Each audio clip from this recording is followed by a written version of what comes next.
ఆంధ్రప్రదేశ్ రాష్ట్రంలో భౌగోళికంగా ఈశాన్యంలో ఉన్న ఇచ్చాపురం నియోజకవర్గం నుండి ముచ్చటగా 3 సార్లు ఎమ్మెల్యేగా గెలిచి కూటమి ప్రభుత్వంలో ప్రభుత్వ విప్పుగా వ్యవహరిస్తున్నటువంటి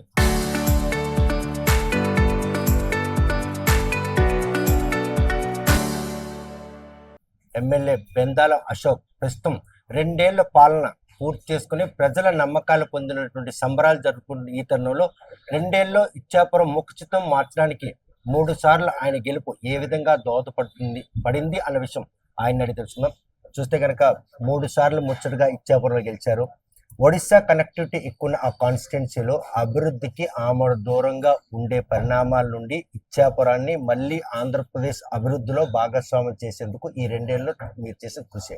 ముందుగా ఆర్టీవీ ప్రేక్షకులందరికీ నా హృదయపూర్వకమైనటువంటి నమస్కారాలు.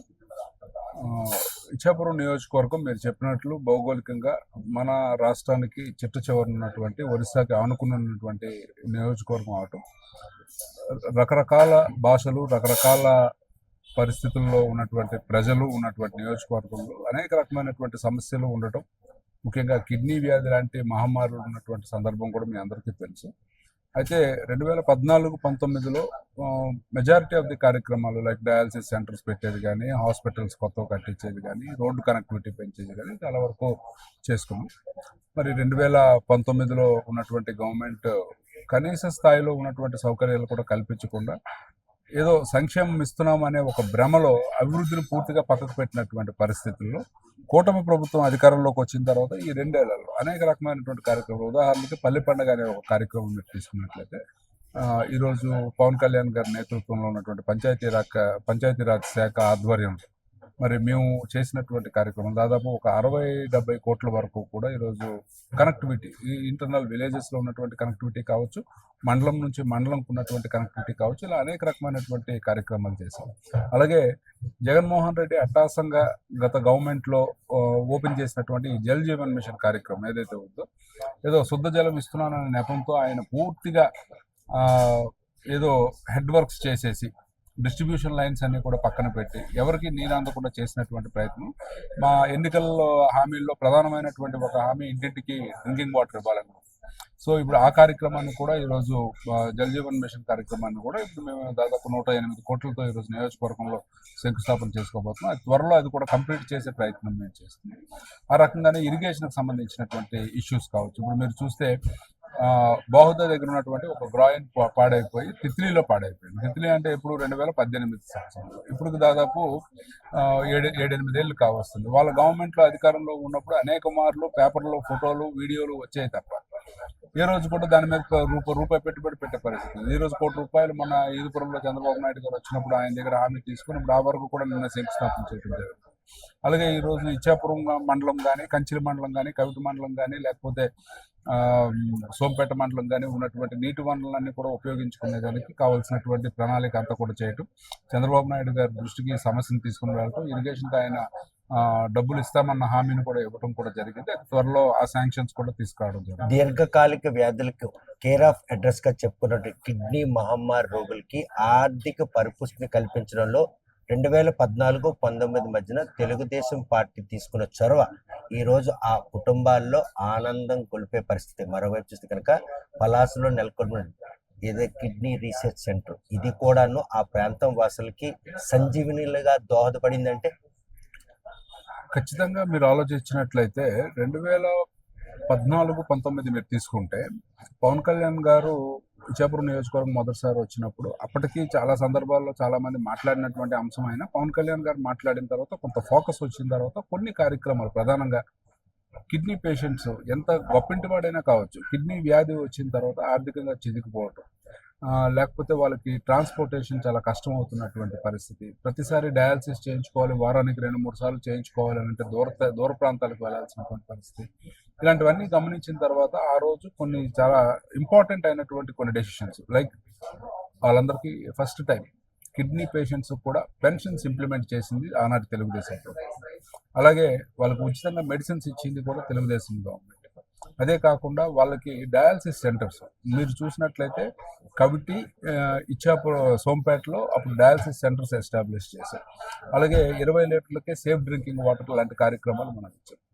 అయితే జగన్మోహన్ రెడ్డి గవర్నమెంట్ వచ్చిన తర్వాత 10,000 పెన్షన్ పెంచుతున్నాము అని చెప్పి 10,000 పెన్షన్ పెంచిన నెపంతో వాళ్ళకి ఇచ్చినటువంటి అంటే వ్యాధి ఏ రకంగా వస్తుందో చూడడం అనేది ఒక పార్శ్వం, ఆల్రెడీ వ్యాధి బారిన పడినటువంటి వాళ్ళని ఆదుకోవాల్సినటువంటిది ఒక పార్శ్వం.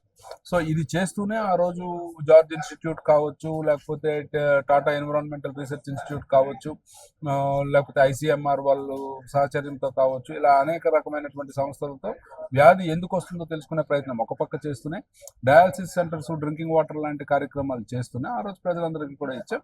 అయితే చాలా మందికి తెలియనటువంటి ఒక అంశం ఏంటి అని అంటే, కిడ్నీ రీసెర్చ్ సెంటర్ ఏదైతే పలాసలో నెలకొల్పినటువంటి రీసెర్చ్ సెంటర్ ఉందో అది ఎవరు గమనించట్లేదు, కానీ యాక్చువల్గా దాన్ని ప్రారంభోత్సవం చేసింది చంద్రబాబు నాయుడు గారు. అయితే అక్కడ ఉన్నటువంటి తాత్కాలికమైనటువంటి వనరులు సరిపోక దాన్ని విమ్స్ ఏదైతే Vizag institute of medical sciences ఉందో అక్కడ తాత్కాలికమైనటువంటి ఏర్పాట్లు చేసుకుని రీసెర్చ్ కంటిన్యూ చేస్తూనే వాళ్ళు ఇప్పుడు అక్కడికి వచ్చారు. అయితే గత గవర్నమెంట్లో శ్రీధర్ అప్పలరాజు గారు దాన్ని ఓపెన్ చేసి దాని ముందు ఈ నడుస్తున్నట్టు బిల్డింగ్ అయిపోయినట్టు అయితే ఫోటో పెట్టారు. అయితే ఒక బిల్డింగ్ కంప్లీట్ చేశారు. అసలు దానికి సరిపడినటువంటి స్టాఫ్ను మీరు గత గవర్నమెంట్లో ఇచ్చారా? అసలు సరిపడినటువంటి ఎక్విప్మెంట్ ఏమైనా తీసుకొచ్చే ప్రయత్నం చేశారా? అసలు మీరు ఎంత డబ్బులు మీరు కిడ్నీ రీసెర్చ్ సెంటర్కి వెచ్చించారో మీరు చెప్పగలిగే ఒక వైట్ పేపర్ రిలీజ్ చేయగలిగే ధైర్యం దమ్ము మీకుందా? మీరు ఏమీ చేయకుండా ప్రచార ఆర్భాటం మీరు చేసుకునే ప్రయత్నం మీరు చేశారు. బట్ కూటమి ప్రభుత్వం అధికారంలోకి వచ్చిన తర్వాత కిడ్నీ రీసెర్చ్ సెంటర్ అనే దానికి ఒక మంచి పరిస్థితిలోకి దాన్ని తీసుకుని రావడమే కాకుండా ఫర్ ది ఫస్ట్ టైం ఒక కిడ్నీ ట్రాన్స్ప్లాంట్ ఆపరేషన్ కూడా సక్సెస్ఫుల్గా కంప్లీట్ చేసి ఈరోజు ప్రజలకి అందరికీ కూడా అక్కడ అందుబాటులోకి తీసుకుని వచ్చి ఒక ఫుల్ టైం నెఫ్రాలజిస్ట్ను కూడా అక్కడ మేము రిక్రూట్ చేసి ఈరోజు అన్ని కార్యక్రమాలు కూడా మేము చేస్తున్నాం. కానీ మీరు మాత్రం దాన్ని ప్రచార ఆర్భాటం చేసుకున్నారు ఆరోపిస్తుంటే, వారు మాత్రం క్రెడిట్ చోరీ చేసుకున్నారు అని మీ మీద దుమ్మెత్తిపోస్తుంది. సో క్రెడిట్ చోరీ అని అంటే మీకున్నటువంటి క్రెడిట్ ఏంటో ముందు మీరు ప్రజలకు చెప్పాలి. ఇప్పుడు ఉదాహరణకు భోగాపురం ఎయిర్పోర్ట్ ఉంది, ఉత్తరాంధ్రకి ఒక తలమానికంగా ఉంది. చంద్రబాబు నాయుడు గారు 2018లో దానికి శంకుస్థాపన చేశారు. 2019లో గవర్నమెంట్ మారింది. వచ్చిన తర్వాత నీ ఎలక్షన్ ప్రచారంలో నీ స్వయంగా నీ నోటితోనే నువ్వు చెప్పినటువంటి మాట ఏంటి? ఎర్ర బస్సు కూడా రానటువంటి ప్రాంతానికి ఎయిర్ బస్సు ఎట్టా వస్తుందన్నాం. అవసరమైతే కోర్టుకు వెళ్ళైనా సరే దీన్ని ఆపే ప్రయత్నం మనం చేద్దామన్నాం. ఎవరో ఒక 2-3 పెయిడ్ ఆర్టిస్టులు పెట్టుకొని మా బతుకులు పోయాయన్నాం. ఇన్ని రకాలైనటువంటి ప్రయత్నాలు చేసి ఈరోజు ఎయిర్పోర్ట్ రాగానే 100% ఇదంతా నా క్రెడిటే, నాకు మీరు దండలు వేయాలి, మీరు నాకు సన్మానాలు చేయాలని మాట్లాడుతారు. ఓకే, ఇదే Jaganmohan Reddy PPP model government హాస్పిటల్స్లో వద్దు అని చెప్పేసి ఒక పెద్ద ఈ మధ్యన పాపం ఐడెంటిటీ క్రైసిస్తో బాధపడుతున్నటువంటి పార్టీ మీ అందరికీ తెలుసు. ఎందుకంటే పూర్తిగా ప్రజలు మర్చిపోతున్నారు కాబట్టి అప్పుడప్పుడు ఏదో కార్యక్రమం చేయాలి. వాళ్ళు మర్చిపోయినా కూడా మీరు మాత్రం పదే పచ్చల పార్టీని బతికించే ప్రయత్నం చేయాలి. ప్రజలకు తెలియాలి. ఇప్పుడు ఒక పీపీపీ మోడల్ ఉంది. పీపీపీ మోడల్ ఇప్పుడు Bhogapuram airport is a PPP model. ఇప్పుడు ఒక ప్రైవేట్ సెక్టర్ కట్టింది, రేపు తెల్లవారు అది పబ్లిక్ సెక్టర్గా గవర్నమెంట్గా అనుబంధంగా ఉంటుంది. సో మెడికల్ కాలేజెస్ దగ్గర వద్దని పీపీపీ, భోగాపురం ఎయిర్పోర్ట్ వచ్చేసరికి సక్సెస్ అయిపోగానే ఇక్కడ పీపీపీ ఓకే లాంటి మాటలు మాట్లాడి మీరు కన్ఫ్యూజన్లో ఉన్నారు, ప్రజలు కన్ఫ్యూజ్ చేసే ప్రయత్నంలో ఉన్నారు. కానీ ప్రజలు కన్ఫ్యూజ్ అవ్వట్లేదు, క్లారిటీతో ఉన్నారు. సో ఇప్పుడు ఏంటంటే క్రెడిట్ చోరీ గురించి మీరు అడిగినటువంటి ప్రశ్నకి ఇదే ఒక తార్కాణం. రైట్, చూస్తే ప్రశ్న ఇచ్చాపురం అందన ద్రాక్షగా మిగిలినటువంటి నియోజకవర్గం ఏదైనా అంటే సాగునీటి వనరులు వంశధార, బాహుదా, మహేంద్ర తనయ నదులు ఉన్నటువంటి ఈ శ్రీకాకుళం జిల్లాలో వంశధార జలాలు ఇచ్చాపురంకి అందే రోజు కనుచూపు మేరలో ఉంది. ఒడిశాతో మనకున్నటువంటి ఏదైతే నేరేడు బ్యారేజ్ వివాదం సద్దుమణిపోవడంతో భవిష్యత్తులో ఇచ్చాపురం సాగునీటి వనరులు కాబట్టి రైతులు సస్యశ్యామలుగా ఉండేటువంటి పరిణామాలు ఇన్ని ఏళ్లలో ఆ కోరిక నెరవేరు. అంటే ఇప్పుడు వాస్తవానికి ప్రతి ఒక్కరు కూడా మాట్లాడారు, కానీ ఎవరు కూడా చేసే సాహసం చేయలేదు. గతంలో కూడా అనేక రకమైనటువంటి ప్రయత్నాలు జరిగాయి. చాలామంది పెద్ద నాయకులు, మన జిల్లాలో ఉన్నటువంటి అత్యంత సీనియర్ నాయకులు కూడా అదొక వేస్ట్ ప్రాజెక్టు, అది కమిషనల్ ప్రాజెక్ట్ అని మాట్లాడినటువంటి సందర్భం కూడా మీరు చూసుంటారు. సో వంశధార వాటర్ ఇచ్చాపురం వరకు వెళ్ళాలి అని అంటే హిరమండలం రిజర్వాయర్ ఫుల్ కెపాసిటీతో ఉండాల్సినటువంటి అవసరం. ఉంటేనే ఇప్పటి వరకు పలాస వరకు చివరి భూములుగా ఉన్నటువంటి ఏదైతే వంశధార లెఫ్ట్ మెయిన్ కెనాల్కి సంబంధించినటువంటి వాటర్ ఉందో అక్కడ వరకు వస్తుంది. అక్కడ నుంచి మనం లిఫ్ట్ ద్వారా మనం ఇచ్చాపురం తీసుకెళ్లాల్సినటువంటి అవసరం ఉంది. బట్ అక్కడ నుంచి తీసుకెళ్లాలంటే ఇక్కడికి కూడా వాటర్ పూర్తి స్థాయిలో వస్తే కానీ మనం చేయలేం. సో దానికి హిరమండలం రిజర్వాయర్ అనేది మనకు ఫుల్ కెపాసిటీ ఉండాలి. బట్ అది ఫుల్ కెపాసిటీకి రావాలి అంటే డైరెక్ట్ బ్యారేజ్ అవ్వాలి. సో ఆ సమస్య అనేది చాలా రోజులుగా పెండింగ్లో ఉన్నా దాదాపు 3 దశాబ్దాల నుంచి పెండింగ్లో ఉన్నటువంటిది గవర్నమెంట్ వచ్చిన తర్వాత మన జిల్లాకి రామ్మోహన్ నాయుడు గారు కేంద్ర మంత్రివర్గంలో స్థానం సంపాదించిన తర్వాత ఆయనకున్నటువంటి పరపతితో చంద్రబాబు నాయుడు గారికి కూటమి ప్రభుత్వంలో నరేంద్ర మోడీ గారికి ఉన్నటువంటి సాన్నిహిత్యంతో ఈరోజు అది ఒక గజెట్ కూడా మనం తీసుకొని రాగలిగాం. ఇప్పుడు వచ్చేసింది. మన ధర్మాన ప్రసాద్ గారు మొన్న ఏదో సందర్భంలో మాట్లాడుతూ నేను కూడా ఎక్కడో వీడియో చూశాను, చాలా పెద్ద ఆయన. ఎందుకని మరి అటువంటి అంటే క్రెడిట్ చోరీ అంటే మళ్ళీ మేము కూడా అదే మాట అంటే మరి వాళ్ళు మేము ఒకలాగా అయిపోతాం. సో క్రెడిట్ చోరీ అని నేను అనట్లేదు, కానీ సో అప్పుడు నేను ఏదో తీసుకొచ్చాను కదా అంటారు. మరి అప్పుడు నిజంగా మీ టైంలో తెచ్చేసి ఉంటే మరి మీరు గజెట్ ఎందుకు మీరు నోటిఫై చేయించుకోలేకపోయారు? సో గజెట్ నోటిఫికేషన్ తీసుకురావటము అంటే అది రాజముద్ర. సో ఈరోజు రాజముద్ర పడింది ఒరిస్సా గవర్నమెంట్కి, మన గవర్నమెంట్కి. మన అదృష్టం పక్కన ఉన్నటువంటి గవర్నమెంట్ కూడా బీజేపీ గవర్నమెంట్ అవడం వల్ల వాళ్ళు అక్కడ ఉన్నటువంటి దీంతో అక్కడ ఉన్నటువంటి రెవెన్యూ ఇష్యూస్, ముంపుకు సంబంధించినటువంటి అన్ని ఇష్యూస్ కూడా రిజాల్వ్ చేసుకుని ఈరోజు హిరమండలం రిజర్వాయర్కి సంబంధించినటువంటి నేరేడ్ బ్యారేజ్కి సంబంధించినటువంటి అన్ని అంశాలు పూర్తి చేసుకుని రేపు తెల్లవారి దాన్ని నిర్మాణం పూర్తి చేస్తే మనకు అనుకున్నట్టు హిరమండలం రిజర్వాయర్ పుష్కలంగా వచ్చినప్పుడు ఖచ్చితంగా మనము లిఫ్ట్ పెట్టి వాటర్ తీసుకెళ్లేదానికి మనకు అవకాశం ఉంటుంది. ఈ ఫలాలు ఎప్పట్లోగా ఇచ్చాపురం రైతు అతి త్వరలో అంటే ఇప్పుడు యాక్చువల్గా ఇక్కడ నిర్మాణం కంప్లీట్ అయ్యి హిరమండలం రిజర్వాయర్ కెపాసిటీ వచ్చింది. ఈ లోపల ఆల్రెడీ ఒక రిటైర్డ్ ఎస్సీ గారితో దీనికి సంబంధించినటువంటి అంశాలన్నీ కూడా మేము పరిశీలించడం జరిగింది. వాళ్ళతో ఒక రివ్యూ మీటింగ్ కూడా స్థానిక రైతులతో కూడా మాట్లాడి వాళ్ళకు ఉన్నటువంటి అవసరాలు. అయితే ఇక్కడ చిన్న సమస్య కూడా ఉంది ఏంటంటే ఏళ్లగా నిర్లక్ష్యానికి గురైనటువంటి వంశధార ఛానల్ పనులు. ఎక్కడ చూసినా సరే అక్కడ ఉన్నటువంటి కాంక్రీట్ స్ట్రక్చర్స్ అన్ని పాడైపోవటం అలాంటివన్నీ కూడా ఉన్నాయి. ముందు అవన్నీ కూడా సక్రమంగా చేసుకోవాలి. ఎందుకనంటే చివర ఉన్నటువంటి ప్రాంతానికి నీళ్ళు ఇవ్వాలి అని అంటే అసలు ముందు starting head of the reservoir దగ్గర నుంచి కూడా మనం అన్నీ కూడా సక్రమంగా చేసుకుని కెనాల్ వర్క్ కూడా మనం పర్ఫెక్ట్గా చేసుకున్న రోజున అది సాధ్యమవుతుంది. సో ఇది కూడా చంద్రబాబు నాయుడు గారి నోటీస్లో మన మంత్రి అచ్చెన్నాయుడు గారు కూడా చాలా సందర్భాల్లో ఆయనకి కూడా చెప్పడం జరిగింది. దాని మీద పూర్తి కాన్సన్ట్రేషన్ పెట్టి చివరి భూములుగా ఉన్నటువంటి ఇచ్చాపురం నియోజకవర్గానికి కూడా వంశధార నీళ్ళు అతి త్వరలో మేము అందించబోయే ప్రయత్నం చేస్తున్నాం. చూస్తే కనుక 2 ఏళ్ల కూటమి పాలనకి నమ్మకం చొరగొన్నటువంటి నేపథ్యంలో 2 ఏళ్ల అనంతరం జైల్లో మాజీ మంత్రి ములాఖాత్ పేరుతో వచ్చినటువంటి మాజీ ముఖ్యమంత్రి జిల్లాలో అలజడి సృష్టించారా లేకపోతే బల నిరూపణకు వచ్చారని భావిస్తున్నారు? ఇదంతా అంటే జగన్మోహన్ రెడ్డి గారు ఒక రకంగా I don't consider him to be A politician అండి. ఎందుకంటే ఆయన ఒక అహంకారపూరితమైనటువంటి స్వభావం, కింద పడినా నాదే పై చేయి అని చెప్పుకునే ఒక ప్రయత్నం. ఇప్పుడు అసలు యాక్చువల్గా చేసినటువంటి పెద్ద పొరపాటు, మీ నాయకుడు తనయుడు యాక్సిడెంట్ చేశాడు. యాక్సిడెంట్ చేసిన తర్వాత జరిగినటువంటి పరిణామాలు. శ్రీధరప్పలరాజుని ఎందుకు అరెస్ట్ చేశారు?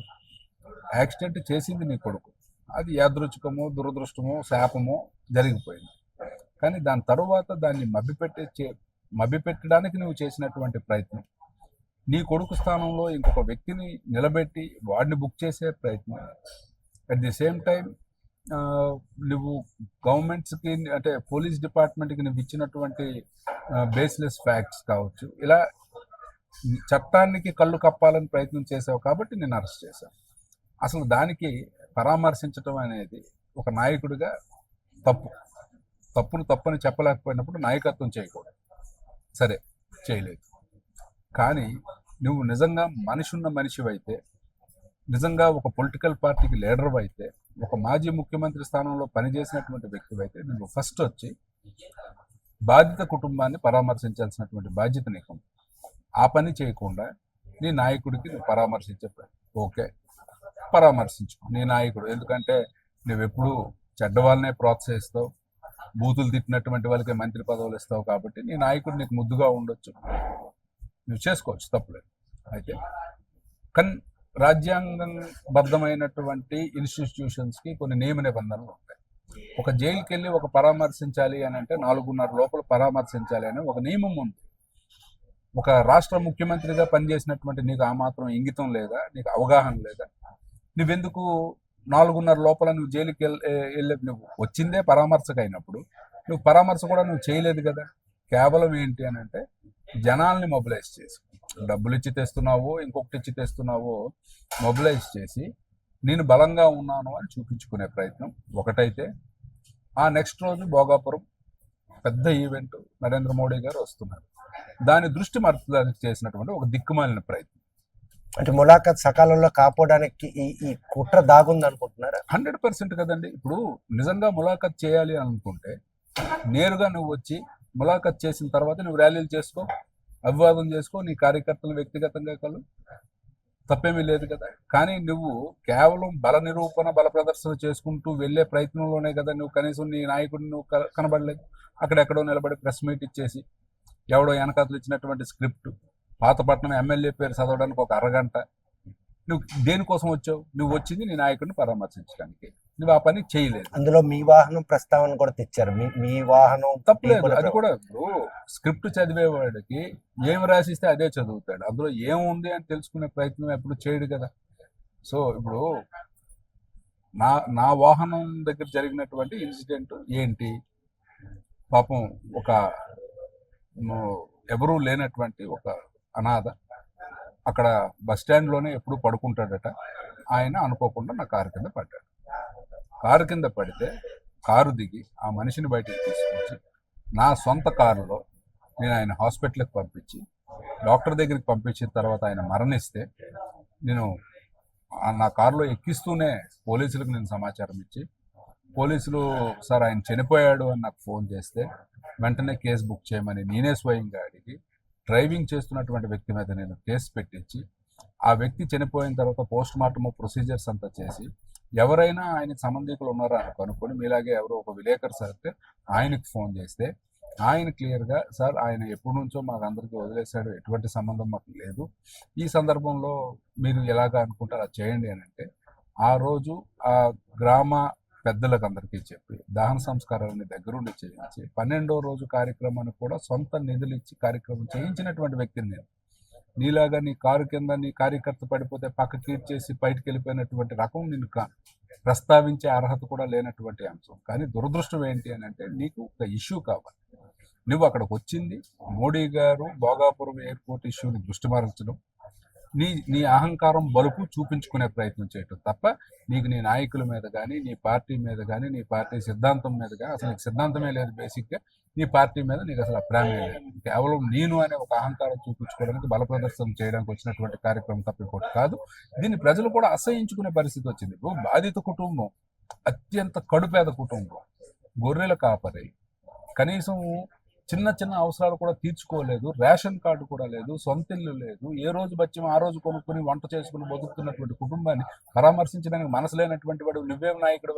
నువ్వు వచ్చి నువ్వు పరామర్శించినోడు ఎంత అహంకారంతో చనిపోయిన తర్వాత నువ్వు మా ఇంటికి వచ్చి పని చేసుకో అని చెప్పినటువంటి మనిషి ఒక మనిషే. వాడికి పరామర్శించడం ఏంటి? వాడికి పరామర్శించి పోనీ ఆడేమైనా జాతీయోద్యమంలో నాయకుడాడు కాదు కదా. వాడు చేసింది ఏంటి? వాడు యాక్సిడెంట్ అయిన తర్వాత మనిషి అక్కడ పడిపోయి ఉంటే సొంతంగా వచ్చి కారులో కొడుకుని ఎక్కించుకొని హాస్పిటల్కి తీసుకుని వెళ్ళి బయటికి పంపించడం తెలిసినటువంటి ఒక వ్యక్తి. మరి అటువంటి వ్యక్తిని పరామర్శించాల్సినటువంటి పరిస్థితి ఎందుకు వచ్చింది? సో ఇవంతా కూడా ప్రజలు గమనిస్తూ ఉంటారు. సో మనం దాని గురించి ఆలోచించాలి. చూస్తే కనుక ముచ్చటగా 3 సార్లు ఇచ్చాపురం నియోజకవర్గం గెలిచినట్టు బెందాల అశోక్కి 4వసారి గెలుపు కూడా నల్లేరు మీద నడకల అన్నట్టు పరిణామం. అక్కడ సమన్వయం అంటే కర్తల్లో ఉన్నటువంటి ఒక అనిశ్చిత ఈరోజు మళ్ళీ 2029లో కూడాను బెందాల అశోక్ ఇచ్చాపురం కాబోయే ఎమ్మెల్యే. అంటే మనం చేసే పని మనల్ని నిలబెడుతుంది. ఇప్పుడు మా నియోజకవర్గం ఉదాహరణకు తీసుకుందాం. వైసీపీ వాళ్ళు ఈ రోజుకి కూడా ఇన్ని సంవత్సరాలు ఏ తప్పులు చేస్తున్నారో వాళ్ళు అవే తప్పులు చేస్తున్నారు. ప్రజలకి సేవ చేయటం అనే మాట మానేసి రాజకీయ కోణంలోనే ప్రతిదాన్ని తీసుకెళ్లే ప్రయత్నం చేస్తున్నారు. మేము గెలవాలి అని ఆలోచిస్తున్నారు తప్ప ఏం చేస్తే గెలుస్తామని ఆలోచించే పరిస్థితి లేదు. ఇప్పుడు ఉదాహరణకు సీదిరాపల్లిరాజు ఇన్సిడెంట్. మా నియోజకవర్గంలో ఉన్నటువంటి ప్రముఖ నాయకులందరూ మత్స్యకార గ్రామాలకు వెళ్ళి మత్స్యకారుడికి అన్యాయం జరిగిపోయిందని మీటింగులు పెట్టారు. అయ్యా, మత్స్యకార నాయకుడికి అన్యాయం జరిగిపోయింది, మత్స్యకార కమ్యూనిటీకి అన్యాయం జరిగిపోయింది. మరి చనిపోయినటువంటి వాడు యాదవుడు, మరి వాడికి జరిగిందని ఏమంటారు? అంటే ఇప్పుడు యాదవులు రియాక్ట్ అవ్వాలన్నా? అంటే మీ రాజకీయం కోసం కులాల మధ్య చిచ్చు పెట్టడానికి మీరు ఏమాత్రము వెనకాడినటువంటి పరిస్థితి ఉంటుంది. ఈ లాజిక్కే మీ గెలుపు పరంపర, అంటే వరుస గెలుపు పరంపరకి ఒక ఫార్ములా. అంటే 100% hard work is more important in politics అండి. ఎంతసేపు మనం కష్టపడి పని చేయాలా? ప్రజలకి ఇప్పుడు నా దగ్గరికి రోజుకి ఒక 200-300 మంది వచ్చారు. వీలున్నన్ని సమస్యలు నా వల్ల అయినవని నేను పరిష్కారం చేయాలి. అధికారులతో మాట్లాడి ఇష్యూ క్లియర్ చేయాల్సినవి, మంత్రి గారితో మాట్లాడి ఇష్యూ చేయాల్సినవి, లేకపోతే కొంతమంది ఆరోగ్యం బాగోలేక సీఎంఆర్ఎఫ్ కావాలని వచ్చినప్పుడు చంద్రబాబు నాయుడు గారితో ప్రత్యేకంగా వెళ్ళి, ఇలా మనం 24/7 అవైలబుల్గా ఉండాలి. 24/7 వాళ్ళ సమస్యకి పరిష్కారం ఉండాలి. వాళ్ళ కష్టం చెప్పుకోవడానికి ఒక మనిషిగా మనం ఉండాలి. నేను ఈ 3 ఎట్టి పరిస్థితుల్లో ఈ 12 సంవత్సరాల్లో మానలేదు. ఇప్పుడు నేను రాజకీయాల్లో ఉన్నంత వరకు మారే పరిస్థితి లేదు. సో ప్రజలు నన్ను నమ్మినంత వరకు వాళ్ళకి నేను ఒక అన్ని రకాలైనటువంటి భరోసా అయినప్పుడు నన్ను కాకుండా ఇంకా ఎవరిని ప్రజలు ఎన్నుకుంటారు? సో వైసీపీ నాయకులు ఏంటంటే వాళ్ళు ఇవన్నీ పక్కన పెట్టి సోషల్ మీడియా, ఫేస్బుక్లో ప్రచారం చేసుకున్నంత మాత్రాన గెలుస్తాము అని అంటే, గ్రౌండ్ స్థాయిలో మనము పనిచేస్తున్నప్పుడు ప్రజలు మనల్ని కోరుకున్నప్పుడు మీరు ఎంతమంది ఎన్ని కుట్ర కోణాలు మీరు చూపించినా సరే ఓడించే పరిస్థితి ఉండదు. సో ప్రజలకు నేను నిస్వార్థమైనటువంటి సేవ చేస్తున్నాను. సో ఖచ్చితంగా 2029 కూడా మళ్ళీ గెలుస్తానని నమ్మకం అయితే ధీమా వ్యక్తం చేయండి. All the best.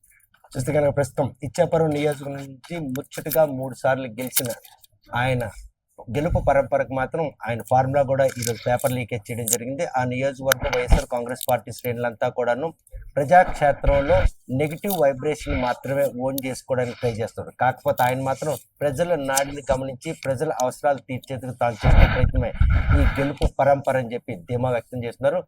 అందన ద్రాక్షగా ఉన్నటువంటి వంశధార జలాలు అతి త్వరలోనే ఇచ్చాపురం కాన్స్టిట్యున్సీ రైతులకు అందజేసేందుకు తాను చేస్తున్న ప్రయత్నం ఎట్టి పరిస్థితితో ఫలిస్తుంది.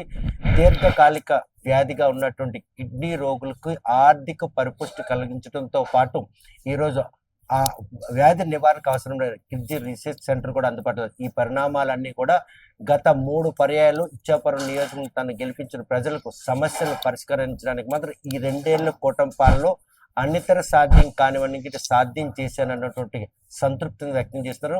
వైఎస్ జగన్మోహన్ రెడ్డి జిల్లాలో 2 ఏళ్ళ అనంతరం ములాఖాత్ పేరుతో వచ్చినటువంటి ఆ పర్యటన మాత్రం అది ములాఖాత్ కాదు, కేవలం బల పరీక్ష కోసం వచ్చారు. కొడుకును కాపాడుకునేందుకు సాక్ష్యం తారుమారు చేసినట్టు ఒక మాజీ మంత్రిని జైల్లో కలవాలన్న ఆలోచన వచ్చినటువంటి మాజీ ముఖ్యమంత్రి జగన్మోహన్ రెడ్డికి ఎవరైతే దానయ్య కుటుంబాన్ని పరిరక్షించడానికి మనసు రాలేదా అని ప్రశ్నిస్తున్నాం.